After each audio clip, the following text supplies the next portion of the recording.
Wells Garden. I'm new to the city. I do not know anyone, but an old woman lives next door. Her name is Val. She gives me a big box of vegetables. She grows them in a garden by the sidewalk.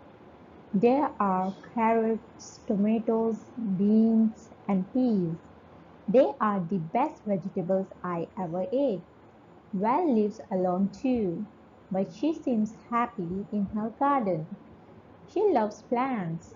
Sometimes I can hear her talking to them. Maybe that is why they grow so big. One day, I stopped seeing Val in the garden. I see people take many boxes from her home. Weeds grow in her garden. The dirt is dry. The plants look sad. Val must have passed on. So I pull the weeds. I water the garden. I even talk to the plants. Then a family moves next door. They are new to the city. They do not know anyone.